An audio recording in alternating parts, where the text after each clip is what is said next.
semenjak adanya COVID jualan sepi, aku jualan berubah wujud kayak gini karena iseng. Nggak tahu kenapa.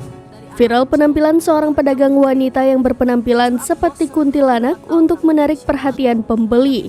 Ia tampil memakai dress putih dan makeup putih pucat dengan bulu mata yang sengaja dibuat hitam melingkar seperti kuntilanak. Aksi wanita yang berjualan dengan kostum kuntilanak ini mulai viral berawal dari akun TikTok @lia_keling. Dalam unggahan video yang diketahui pemilik akun TikTok bernama Lia sehari-harinya berdagang.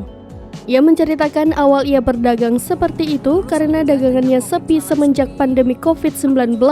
Namun 4 tahun berjalan, Lia mengaku enggan mengganti kostumnya itu karena sudah terlanjur dikenal dengan kostum tersebut.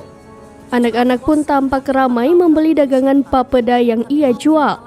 Video Lia berjualan dengan kostum kuntilanak ini viral di TikTok dan sudah ditonton lebih dari 1,5 juta views. Warganet pun langsung membanjiri kolom komentar.